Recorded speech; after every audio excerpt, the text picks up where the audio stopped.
Welcome to Caffeinated Thoughts Radio, a stimulating look at culture, current events, faith, and politics from a Christian and conservative point of view. We don't just talk on the radio, we blog too. Check us out at caffeinatedthoughts.com. Now grab a cup of coffee and join us. This is Caffeinated Thoughts Radio. Hey, welcome to Caffeinated Thoughts Radio. Caffeinated Thoughts Radio is brought to you in part by Myers & Associates, serving the Midwest with industrial maintenance products and services. Call them at 515-795-3676. Myers & Associates, keeping your operations running. Welcome back to another week of Caffeinated Thoughts Radio. This is Shane Vander with Brian Myers. Hey, I got a question for you. Yes. Now that the caucuses are over, I mean, is your wife to Disneyland? Well, my question was, will Cheryl actually get to see something besides the back of your head on TV? Yes. Will she actually get to see you in person now? Yes. Basically, yes. Yeah, been home almost every evening. So wow, I know. When was the last time you were home every night? For a whole week? It's been a long time. Yeah. Of course, she may be saying, "Hey, Shane, don't you need to go somewhere? Yeah. You need to cover New Hampshire. You can leave." I hear. Yeah. Take the garbage out and stay out there for a while. Right. Oh my! Oh, we have some big news too. Yes. As of, I think it's actually Sunday, as far as the calendar date is concerned, we will have been on the air for 2 years. You believe it? Caffeinated Thoughts Radio. I know. I can't believe they allowed us to be on that long. So that's a good point. That's a huge accomplishment. Well, and to our listeners, if you are warped enough to have stayed with us that long, we salute you. Absolutely.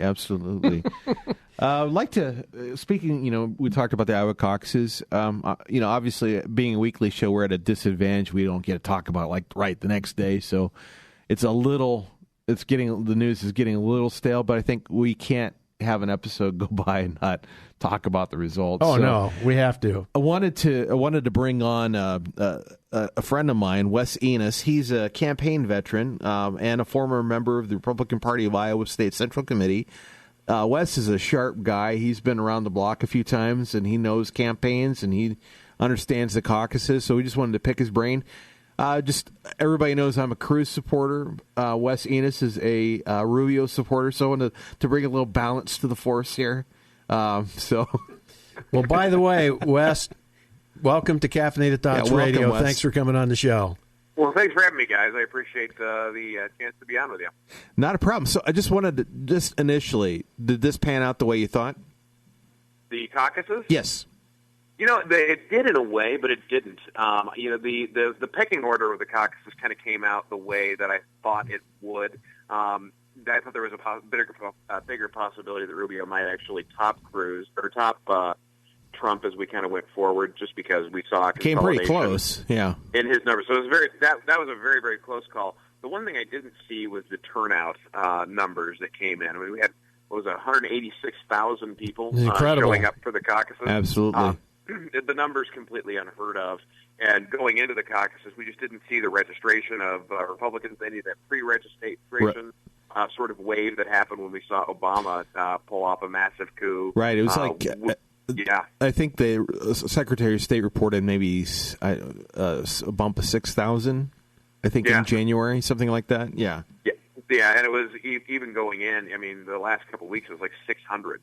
So I was anticipating a record-setting turnout, but every year is a record-setting turnout when we grow by about 10% every caucus cycle. That's true. But that should have been somewhere in the neighborhood of 35,000 is about what my little calendar would have told me. Right. I said numerous times I'd be shocked if we broke 150,000. Mm-hmm. Well, color me shocked. Yep. I think we all were shocked. What's also shocking about it is we all kind of figured for the Trump number to actually be real, we would have had to be looking at something over 150,000. Yes. Right. And then we find out that it wasn't actually Trump supporters who were coming out big in the end anyway. Right. Well, along those lines, Wes, when did you begin to see a surge in Rubio's numbers? We actually started to see the surge in Rubio's numbers almost a week before the caucus. When we kind of went into that last register poll, you won the register endorsement. You can say that's good. You can say that's bad. But they do generally tend to do a nice job of picking who eventually wins. I don't think that's anything necessarily about their endorsement that actually gives you a bump. Right. But they do probably notice some trends that kind of move them in the right direction and give them that opportunity, give them that insight. It's the same insight that anybody else has if you look. So Rubio, we started to see that bump once people started to notice that Bush, Christie, Fiorina, and like Kasich, those guys weren't probably going to be viable going into the caucus. Gilmore. Gilmore. You Sorry. You can't help but feel a little bad for poor Jim Gilmore. He's a great guy. He's a nice guy. Yeah. But he should have been here. He would have at least doubled his numbers. Well, that's true, although I feel like I probably could have doubled his numbers just with family alone. That doesn't mean I'm going to run for president. Right. And you do. He's a good guy, and it's a tough thing. But I think people started to look and notice that there was a lot of people being non-viable, and then there was this whole we can't let Donald Trump win, and we really don't like Cruz. I mean, there's a group of people in that group that weren't Cruz supporters, and they didn't want to see Trump, and they didn't want to see Cruz either. Mm-hmm. So they started to look for somebody else, candidate. Literally anybody else. It's the same rise, almost identical to the rise we saw of Rick Santorum back in 2012. Santorum's numbers were low the whole period. Now, Rubio was at least in the mid throughout most of his He was definitely stronger than Santorum. I kept trying to convince Santorum followers there was not a surge coming, but they didn't want to listen to me. Yeah, it's like I went to some of his events, or a couple of his events, like the last 2 weeks, and it's like, yeah, in 2012, he was seeing many more people than this at his events. Now, you could see it coming back then. Right, yeah. You really could. Well, and you could see it coming for the same reason you could see Rubio's surge coming. People started to flock to him, and people were looking for door number 3 because they weren't really all that thrilled with door number 1 or door number 2. So everybody was looking for door number 3, and he seemed to be the most viable door number 3, and the numbers started to crank up for him.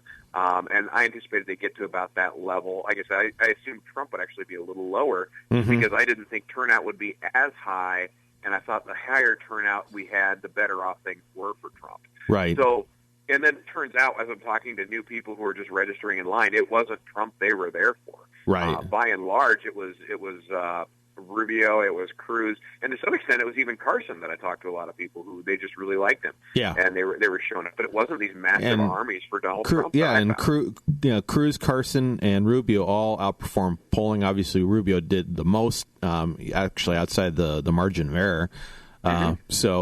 So you definitely you'd say winners definitely for the Iowa caucus would be Rubio and Cruz. Yeah, I would say Rubio. I would say Rubio and Cruz. I would throw Jack Whitmer in there as well. Yeah, pick the campaign that was surging or that was kind of left. And initially, I didn't think anything was going to happen. Right. With Rubio, the race seemed extremely crowded with better known candidates. He's his first-term senator. He's a great speaker, but I didn't think he had anything really to interject into the race. And as things kind of went on, he seemed to be the candidate that a lot of people started to gravitate to toward the end. Right. Cruz is the same sort of thing. The difference is I thought Cruz would have had more success in Iowa just because Cruz fits the natural base of Iowa very well. Right. Once he started to pick up the endorsements that he was picking up and starting to consolidate the evangelical base the way he was consolidating it, I just didn't see. The polls didn't say this, but I didn't believe anything the polls were telling me anyway. Right. I think the biggest losers would be the pollsters, wouldn't it? The biggest losers, I'm pretty sure, the pollsters and the people running Democrat primaries where they flipped coins for women. Oh, man. They would be losers as well. Crazy. Wes, tell us, I should say, what kind of an effect this is going to have on Donald Trump. How badly was he hurt by coming in second? Well, I mean, just look at the media coverage that Donald Trump has had this entire week. It's been usually Donald Trump dominates everything. Everything is all about Donald Trump. Everything you hear, everything you see everything you even look in the direction of a television when you're in the lunchroom, and it's his face just up there squawking away.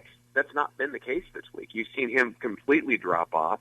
We're seeing new national numbers that are showing surging numbers for Rubio, growing numbers for Cruz, and sagging numbers for Trump. I mean, you've literally got a true three-person race right now, right. And that's not been the case all up to this point. It has been Donald Trump, giant gap, everybody else, and bunched up at the bottom. Right. And we're not seeing that anymore. People have Rubio and Cruz, I think, have both broken through, and Trump doesn't dominate the headlines anymore. Now he's trying to figure out how he can do that.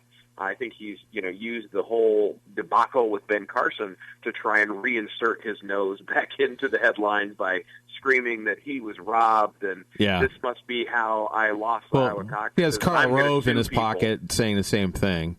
Well, and it's a ridiculous accusation for anybody to be making that it had any impact on the caucuses whatsoever. Right. Mm-hmm. Good. Yeah. You look at the numbers of it. I mean, you figure Cruz finished 6,300 votes. Cruz had something like that. Right about 6,300 votes ahead of Donald Trump. You figure that Ben Carson finished 26,000 votes behind Rubio, who was in third place. Ben Carson finished with 17,300 votes. That's a good number of votes. But think about what you're saying by saying that this thing impacted anything at all. I mean, you're talking about a couple guys standing up at a few precincts around the state. Right. Probably less than 3% of precincts, and that's if we're being generous. Right. And just even if they stood up and said that, did anybody really change their votes as a result? Well, I think it's telling that we haven't seen one person step forward and say, you know what, I voted for Cruz because they lied to me and said Carson was dropping out. I've yet to meet that person. So, let alone 6,300 of that person, or if you want to believe the numbers even more, 26,000 of that person. Those numbers don't exist, because what you're saying is Carson lost between 30 and 70% of the vote he would have got in 3% of precincts. Come on. I mean, really? At the end of the day, this is much ado about nothing if we're actually talking about the effect it had on the election. Right. By the way, you're listening to Caffeinated Thoughts Radio with Shane Vander, Brian Myers on Truth Network 99.3 FM, and on the line we have Wes Enos, a campaign veteran, former state central committee member, just picking his brain about the Iowa Political Caucus. Junkie. Yep. So there was a certain blogger who shall remain nameless, but his initials are who said, I don't think. Ted Cruz has the organization he says he does. Did Ted Cruz have the organization he said he did? I think Ted Cruz has the organization he said he did. He probably might be better than people think he is. You got to think of who he's got running his national campaign. He's got a guy named Jeff Rowe, who is based out of Kansas City, might actually be one of the most prolific campaign people I've ever met or worked with in my entire life. I mean, I don't learn a lot from campaign people just from having been around, but having worked with Jeff, I probably learned more in 6 months working with Jeff than I learned with anybody in the past 10 years. I mean, he's very intelligent, and he's kind of a pit bull. I mean, you don't fail. That's really not an option working around Jeff. He's detailed and he's tough, and he'll come up with new ideas. Their data. I wasn't really involved with Cruz, obviously supporting Rubio, but at the same time, I just know the kind of things that he does and what he demands of his campaign staff and his data people. Well, and I just can't imagine that it wasn't some of the most prolific stuff I've ever seen. I just saw even the Rubio camp was acknowledging the kind of organization he had, so I thought, a couple of weeks that claim was kind of interesting. Well, a couple of weeks ago we were hearing about the number of precinct captains that they had in place, 1,800. and the cash that they had. It's like, come on, they're doing something right. Right. Well, on top of that, winning a caucus is really not rocket science. I mean, you identify your people and you turn them out. Absolutely. And there's a matrix for doing that. I did some volunteer work with Rubio as well. I mean, I didn't work for the campaign by any stretch of the imagination, but I did go in a few times and volunteer. I was a precinct captain and talked to him and yada, yada, yada.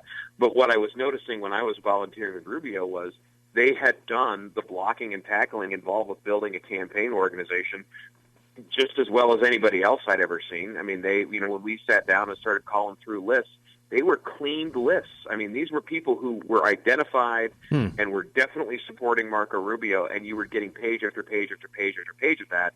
That requires a lot of effort. That requires a lot of organizational strength. I'd be shocked if it wasn't the same in the Cruz camp, and I think that's why those two were so successful in outperforming their numbers, is they knew who was going to support them, and they knew who to drive to turn out. And, go ahead. I mean, as I contrast that with Trump, I mean, I got a call from a lady in my neighborhood who got a call from Donald Trump saying, hey, we need you to be our precinct captain. You're going to be our on-the-ground leader in our precinct. She didn't even support Donald Trump. She'd been to an event one time, and this was 2 days before the caucus. Yeah. Well, it sounded like they spent more money on hats than they spent on, targeted data. Well, they seem to have been really relying. Well, those hats were really great. They were relying on these large crowds of people that I mean, that was their focus. Yeah, the star power of Trump. And if frankly, you will. if Donald Trump was not Donald Trump, he wouldn't have gotten 45,000. I mean, just on the type of campaign he ran, this was a cult of personality that got him these numbers. And celebrity as well. I mean, cult of personality, cult of celebrity, call it what you want to call it. At the end of the day, I mean, turnout numbers are great, but you can't rely on them to turn out, especially if you got two other people who are doing the blocking and tackling involved with actually winning this kind of an event.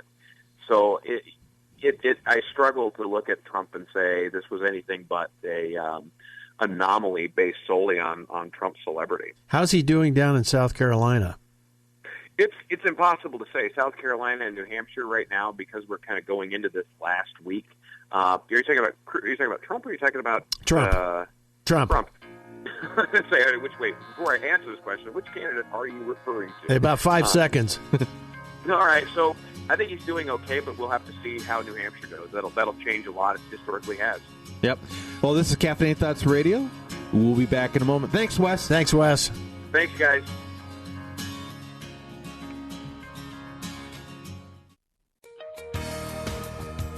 Hi, this is Brian Myers of Myers & Associates. If you're involved in maintenance at a manufacturing plant, you know how costly it can be when a machine goes down. And if the reason that machine went down is because the electronic controls on it failed, it can really be problematic if those electronics are obsolete. Well, not to worry. We represent Providence Industrial Electronics Repair, and they can get your machine up and running in no time. They repair boards, drives, servo motors, light curtains, you name it. So if you need industrial electronics repaired at your plant, or if you have other industrial maintenance needs, give me a call at 515-490-2640. That's Myers & Associates, 515-490-2640. Myers & Associates, keeping your operations running.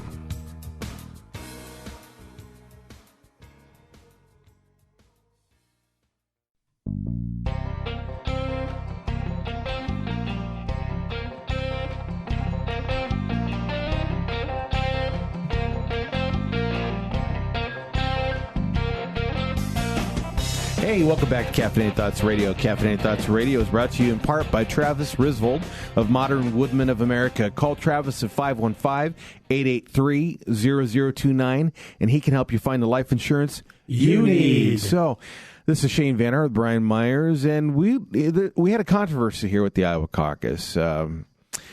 Just to kind of give you a very abbreviated timeline, just for the sake of time, CNN reported that Dr. Ben Carson was going to be not going to New Hampshire and South Carolina. I don't have the article in front of me, so I can't read it word for word here. But basically, that he was going to be traveling to Florida. Some of the language used in tweets by CNN was he was taking a break. But the thing was that he was not going to be in New Hampshire, even though New Hampshire is only 8 days away after Iowa. That was kind of the message that was sent. The Cruz campaign saw that, latched onto that. They sent out an email to grassroots activists, precinct captains, saying basically that he's taking a break. But then the first email said that there will be a big announcement next week. my biggest critique with that particular email is that phrase, because I'm not sure where that was read in the press, and I haven't heard any satisfactory answer. Anyway, so that was sent out about 3-4 minutes before the Iowa caucuses actually started at 7:00. Then Congressman Steve, then supposedly right around that time, maybe a couple minutes later, CNN tweeted out, no, he's just going back for clothes, and he'll be going back to he'll be going to the National Prayer Breakfast, and then he'll be on the campaign trail. So when did Steve King's tweet go out? Steve King's tweets didn't actually go out till like 7:20. And here's the thing. So they were much later then. Much later already. And I guess, we got some clips I want to play, and this want to play from some people who, well, we've got a Karl Rove clip. I'm not sure I want to play that yet, just for sake of time. Let's go ahead and jump on what Trump really jumped on this in New Hampshire, because obviously everybody knows, hopefully by now, Ted Cruz did win the Iowa caucuses. Really? Yeah, really. There might be somebody who's living in a rock and under a rock and didn't know that. And Donald Trump came in second, and was a surprise because all the latest polling showed Donald Trump ahead. But he's still not a loser. Yeah. Anyway, he's the second winner. So making second place great again. Anyway, Let's go ahead and play this clip by. I can't take credit for that. Somebody else came up with that, but That's good. I love like using it. Yeah. So let's play this clip by Trump. Clip number 2, Ron. I think what he did is disgusting. He said that Ben Carson, who's a fantastic guy, had dropped out of the race during the caucus. He had dropped out of the race, and vote for Ted Cruz. All of those people come and vote for Ted Cruz, and many of them did. I think it was a disgrace that he did it, and I don't think it should be even allowed. I think those votes should be taken away, and there were plenty of them. Number 2, very important, he did a voter violation form. It looks like it comes from a federal government or at least a state government. The paper was on, everything about it was disgraceful. It was a fraud as far as I was concerned. And I looked at it. I just saw it a little while ago. When I looked at it, I said, wow, it looks like government is saying, and then they grade you, and they've got Fs, like failure, F, F, F. And it said you're going to go straighten it out, essentially go vote, and go vote for Ted Cruz. And then, of course, he misrepresents on me all the time. Says, I like Obamacare. I've been fighting Obamacare ever since you've been interviewing me, and I'll get rid of it. Believe me, I'll repeal it and replace it. But he tells everybody... Right there. Just ever since you've been interviewing me, like 3 minutes ago, yeah. I've been fighting Obamacare. Wow, what a commitment! Oh, I find it interesting, too. The warm fuzzy between Trump and Cruz seems to be over. It's gone. It's gone. Well, we knew that was going to be gone as soon as Cruz posed the threat. Of course. That's his MO. Okay, a couple things. One, first of all, I didn't think the email. Spit it out, buddy. I didn't think the email should have been sent. However, I believe it was a case of, this is exciting news. We need to get this out to our grassroots. I don't think it was an intent to mislead anybody, because the CNN, kind of correction and a clarification, and the Carson clarification didn't come until a little bit after, or a couple minutes before. But here's the thing. Does people really believe that people just monitor Twitter like crazy, that they catch every tweet? If you think that's the case, you don't spend much time on Twitter, honestly, because the shelf life of a tweet is very short. Shelf life of a tweet, right? Let's consider that for a moment. No, I think you're exactly right. This was a situation that it's too bad that it happened. Right. Those communications should not have gone out. I agree with you. However, campaigns step in it all the time. Right. I don't think I think you're exactly right. I do not see this as something that had malicious intent. And to Trump's point here, first of all, he needs to go read Iowa's election law. It's called election misconduct here in the state of Iowa. What was done, as distasteful as you think that mailer was, and I was not a fan of the flyer. As much as you may not like the email that went out, It was based at the time on what was being reported. None of that is illegal. None of it.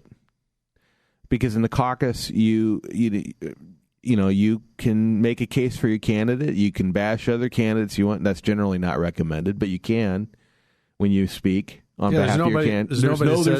There's no criteria or rules about it. It's not fraud.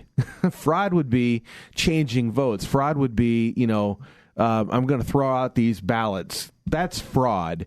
What was done was not fraud. As far as there were many, many votes. There is no way Donald Trump can know that. There's no way any of us can know how many votes. But here's what I do know. Not a single person has come forward to say, hey, I changed my vote from Carson to Cruz because of what a Cruz person said. Not one person. Yeah, Bob Vander made that point. Yep. Where are these droves of people that were affected? Because if this happened, this would be leading the news. But that's not the case. Anyway, we're going to have to hustle up here. Yeah, we have Branstad weighs in on this, too. Governor Branstad. This thing that they distributed on caucus night saying that Dr. Carson was likely to drop out and his supporters should support Cruz, that is, I think, unethical and unfair. And I think there'll be repercussions to that. And I don't, from what I've seen in the poll this morning, he's not gotten any bump in New Hampshire. So we'll see. And in fact, it'll be interesting to see what happens in New Hampshire because this is the next step, and we'll know that next Tuesday. Yeah, as far as New Hampshire, I think depends on which poll you look at. And a lot of the polling yet has not been entirely post-Iowa, so we're not going to for sure know. I am under no illusions that Cruz is going to win the New Hampshire primary. He's just probably not the kind of candidate who would, especially in an open primary. I think that's Trump's to lose.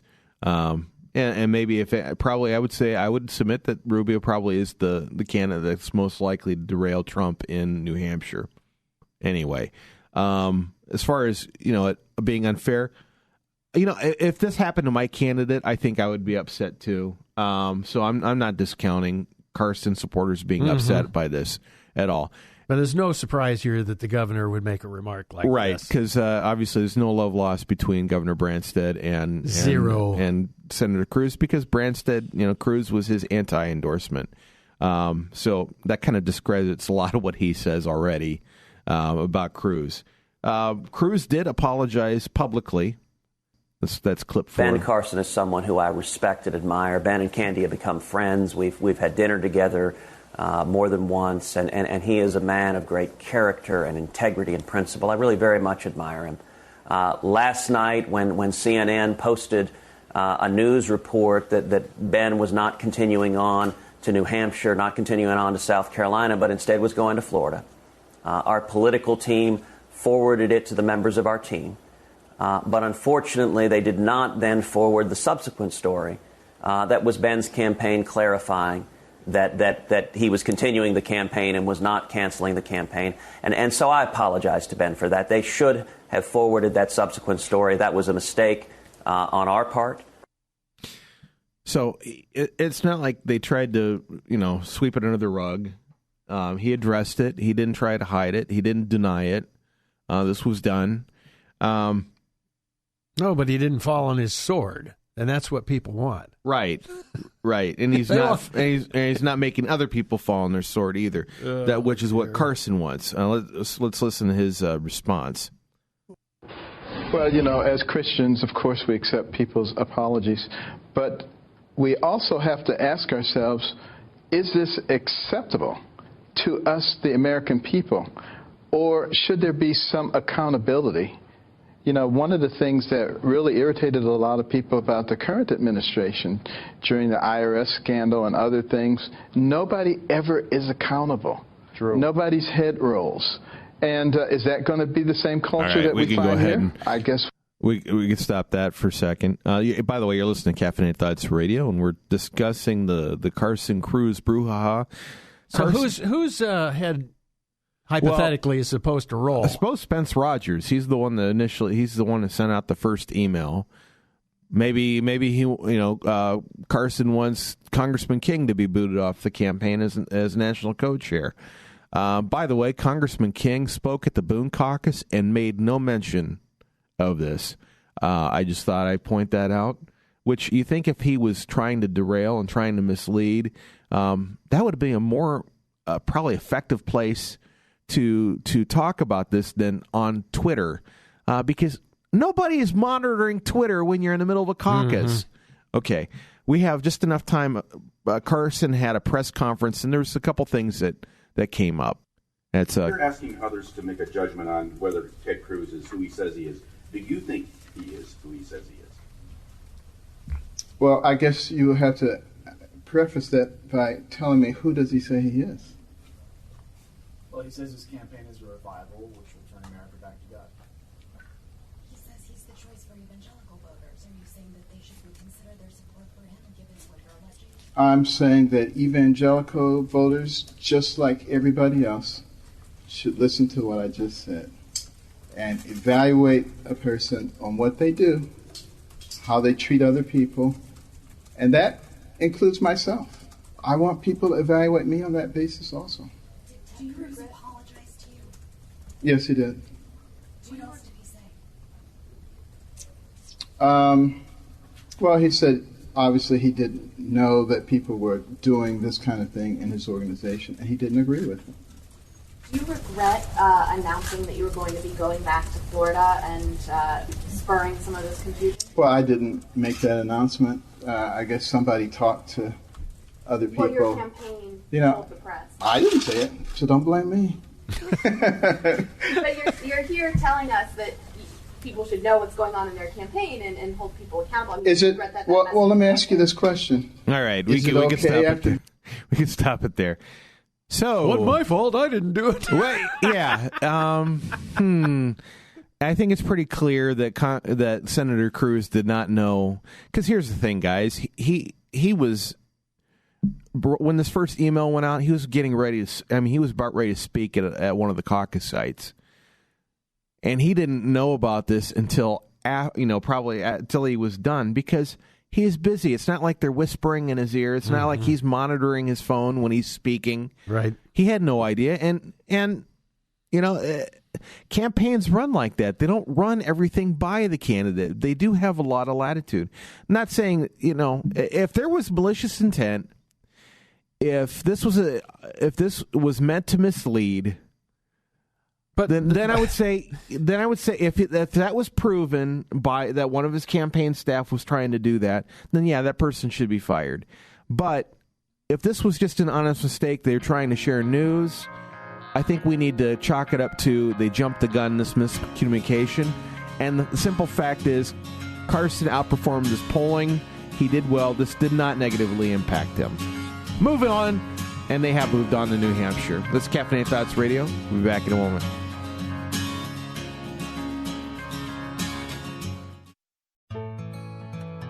Hi, this is Brian Myers. When I needed a better life insurance plan, I found it with Travis Risvold of Modern Woodmen of America. When I first met Travis, he wasn't like some other life insurance agents that can be pushy and try to get you to buy something. Travis just made himself available to me. That was it. He told me to let him know if and when I needed anything, and he stayed in touch.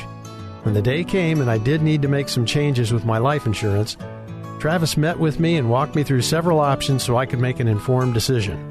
Ultimately, it was the best decision for my situation.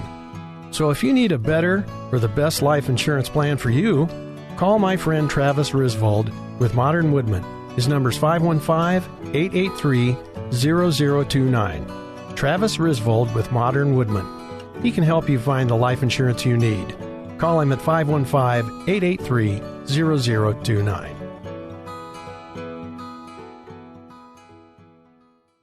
Welcome to Caffeinated Thoughts Radio, a stimulating look at culture, current events, faith, and politics from a Christian and conservative point of view. We don't just talk on the radio, we blog too.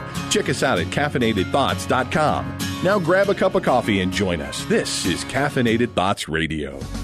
Hey, welcome back to Caffeinated Thoughts Radio. Caffeinated Thoughts Radio is brought to you in part by Crosswalk Ministries with Scott Owen, who offers biblical counseling and conciliation. Give him a call at 515 292-7141 or go to crosswalkcounseling.org. This is Shane Vander with Brian Myers, and we're going to talk about just different items in the news.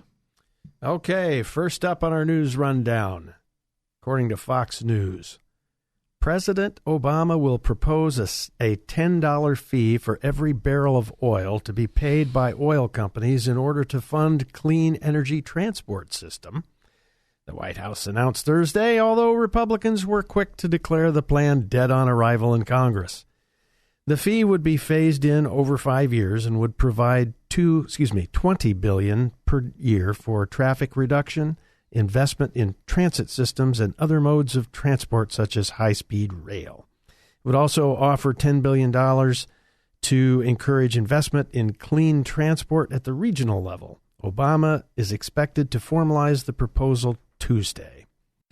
Well, I tell you what, right out of the gate, this just drives me crazy because whenever the price of energy goes down, the politicians line up to raise taxes. We saw it here in Iowa.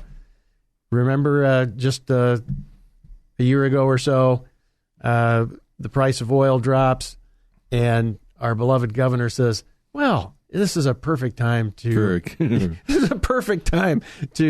increase the gas tax here. Unfortunately, there's not been any talk about increasing it again. Well, but we're going into an election year, so that would not be a smart thing to do. But this is classic. You know, crude oil is dropped down to these ludicrously low prices, which of course they won't stay there, but right. But temporarily they're very low. So what's the first thing a good politician does? Hey, let's raise taxes. Nobody will even feel it right now. That's the way they think. Yeah. It's just anyway. So I'm glad the Republicans declared the plan dead on arrival. Good. Well, that's one thing they're willing to stand on and fight against. Okay. All right. In a strongly worded editorial on Thursday, the Des Moines Register called on the Iowa Democratic Party to move quickly to prove that Monday's results are correct. The piece, entitled Editorial, Something Smells in the Democratic Party. Well, I wholeheartedly agree with that title, the headline. Well, get this though. We may think that reason for we may have different perspectives on that, but anyway. The first line of the article: once again, the world is laughing at Iowa. Oh dear, it gets sharper from there. What happened Monday night at the Democratic caucuses was a debacle. Period. Democracy, particularly at the local party level, can be slow, messy, and obscure, but the refusal to undergo scrutiny or allow for an appeal reeks of autocracy. The Des Moines Register reads, the Iowa Democratic Party must act quickly to assure the accuracy of the caucus results beyond a shadow of a doubt. The editorial cites Clinton's razor-thin victory as too close not to do a complete audit of results. I agree, but frankly, how do you do that when it's not like you got ballots? It's not like they're counting heads. Exactly. Yeah. I have no idea how in the world you would audit this. Right. So, I mean, at least with the Republican process, you have people watching the count being done. Then it was, with the Microsoft technology, kudos to them. That was slick how we got those the unofficial results. But then they're also doing the paper forms too. But there's accountability. People are taking pictures of the forms, and there's accountability in the process. I think Democrats, if they care about our first in the nation status, they need to change the way they caucus, and they need to start doing it more like how Republicans do it. This whole doing delegate math at the precinct level, I think, is a bunch of garbage. Well, and I don't know why they're doing that. And I don't blame people for scratching their heads when they hear this business of 6 coin tosses, right? And Hillary wins all 6. Right. Well, I've heard different stories, so that's that. But that's the point too. Who's right? What actually happened? I mean, first of all, just the notion that it's won by a coin toss. Yes. And then secondly, now you're saying it's a rumor, but whatever. The notion that there's a possibility at least exists that one candidate wins all 6 coin tosses, nobody believes that. Right. So anyway, on that score, somebody ought to look into that for sure. Right, but I'm not sure how do you even do that. Who do you talk to? Where's the coin? I mean, how can you verify any of this? Well, I had it, but I used it on the Snickers bar the other day. I mean, seriously, you can't. So I don't even know what they're going to audit, other than the paper that the precinct captain filled out. Sure. Okay, but yeah, the way they, in some respects, I like the only thing I really like about the way they caucus is they winnow out weaker candidates in the caucus and try to. I mean, I think that's not such a bad idea. That can be done with paper ballot too if they want to keep that tradition. But I really think they need to do paper and not head counts and not have people move around. That's a disaster. Right. Okay. Next up from NBC News. Condoleezza Rice aides and Colin Powell also got classified info on personal emails. I'm going to sigh reading this, but anyway, State Department officials have determined that classified information was sent to the personal email accounts of former Secretary of State Colin Powell and the senior staff of former Secretary of State Condoleezza Rice, NBC News has learned. In an interview with NBC News, Powell challenged the conclusion, saying nothing that went to his personal account was secret. A Rice spokesperson said the emails were about diplomatic communications. Anyway, if this is true, that will be the end of any thoughts of prosecuting Mrs. Clinton. If this is true, that's my view of the matter. If it's true. Yeah, I suppose. But it does show a systematic problem within the State Department. Doesn't it, though? Mm-hmm. Something just doesn't seem right there at all. And last but not least, according to the Daily Caller, 300 scientists want NOAA to stop hiding its global warming data. Hundreds of scientists sent a letter to lawmakers Thursday warning National Oceanic and Atmospheric Administration scientists may have violated federal laws when they published a 2015 study purporting to eliminate the 15-year hiatus in global warming from the temperature record. We had a clip from NPR on this subject here a couple of weeks ago on the show. Anyway, it says this: we, the undersigned, scientists, engineers, economists, and others who have looked carefully into the effects of carbon dioxide released by human activities, wish to record our support for the efforts of the Committee on Science, Space, and Technology to ensure that federal agencies complied with federal guidelines that implemented the Data Quality Act. Some 300 scientists, engineers, and other experts wrote to the chairman of the House Science Committee, Texas Republican Representative Lamar Smith. In our opinion, NOAA has failed to observe the OMB, that's the Office of Management and Budget, and its guidelines to established in relation to the Data Quality Act. The Data Quality Act requires federal agencies like NOAA to ensure and maximize the quality, objectivity, objectivity, utility, and integrity of information, including statistical information. Now, what this is all about is this report said the hiatus in global warming never really happened. And they utterly ignored the satellite data when they reached these conclusions. Now, what other bias they brought to the table or whatever other evidence they ignored, I can't say. But certainly they ignored the satellite data. And so as far as I'm concerned anyway, not that I'm a scientist, but so far as I'm concerned, that means that their report isn't worth the paper it's written on. So true. This is Caffeinated Thoughts Radio. We'll be back in a moment.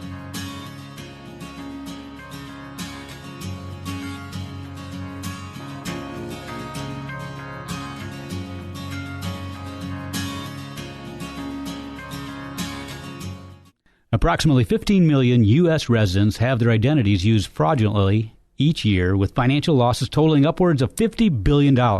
Identity theft can ruin you financially, but consider with me something even more dangerous. I'm Scott Owen with Crosswalk Ministries of Central Iowa, and it's time to pause for peace. People tend to struggle to have peace with God and others because their identity in Christ has been stolen. If you don't really know who you are, then you are not going to know how to respond to others. Society has promoted independence, self-analysis, self-indulgence, and exploration of life outside of God's directives. We are created by God, and therefore our identity is in Him. We can read a scripture to know who we are. We are not dependent upon societal norms or trends that are fickle and ever-changing. Don't let the world squeeze you into its mold, and don't let it steal your identity. Get clarity on who you are in Christ. Call Crosswalk Ministries at 515-635-5465 or online at crosswalkcounseling.org.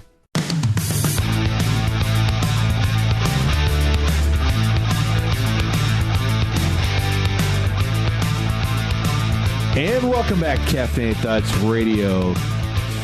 Oh, have you checked us out on the web? You know, we do more than just a radio program. We write as well. At least I write. Brian doesn't write so much. Well, this week I had a piece. You did. So I have to give you credit for that. Go to my semi-annual contribution. But you contribute every week on Caffeinated Thoughts Radio.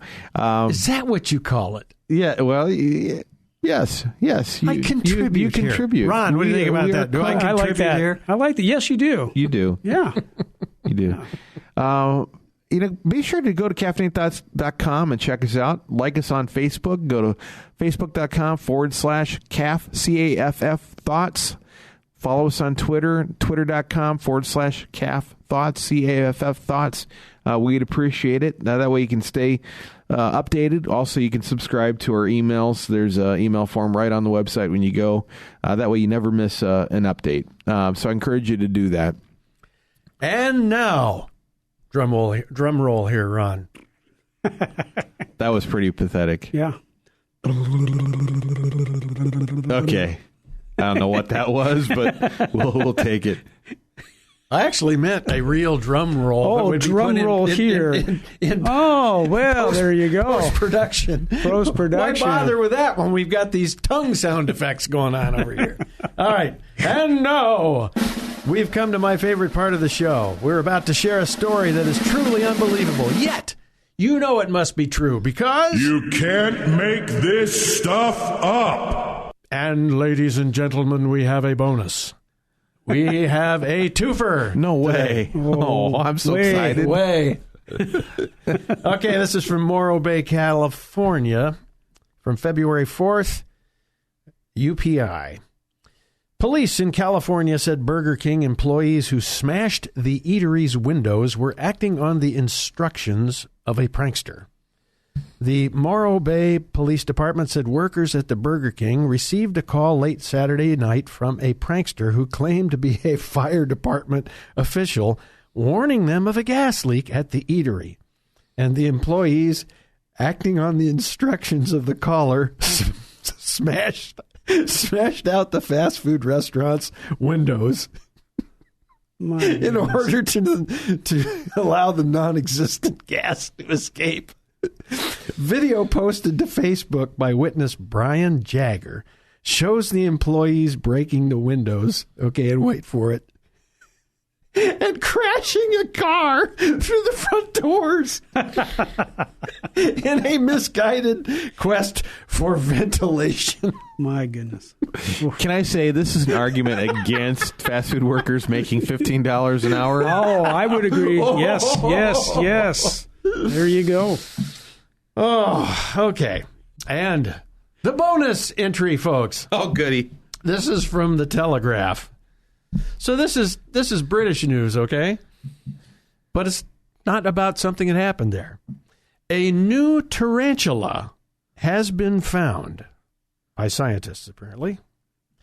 And because of its proximity to Folsom Prison and its striking black appearance, oh my goodness, the creature has been named after Johnny Cash. What an honor. Oh, my so goodness. we now have the Johnny Cash tarantula. Folsom Prison isn't... I'm trying to think where Folsom Prison's at. That's California. California. California? Yeah. Okay. Yeah. All right. That makes sense with the tarantula. Because I was thinking it was like, the South where, Well, you got some, big spiders down there, but tarantulas, other than in Florida where they've been introduced, you generally don't have those kind of spiders. Send your "you can't make this stuff up" ideas to story@caffeinatedthoughts.com, and we will give you the credit or the blame if we use your suggestion on the show. Probably the blame. It's always the blame. Meanwhile, go find a Johnny Cash tarantula. I'm waiting for those to come out in the pet store. What if they come with little guitars? Yeah. Ring of Fire. Okay, this is Caffeinated Radio. See you next week. Take care, everybody.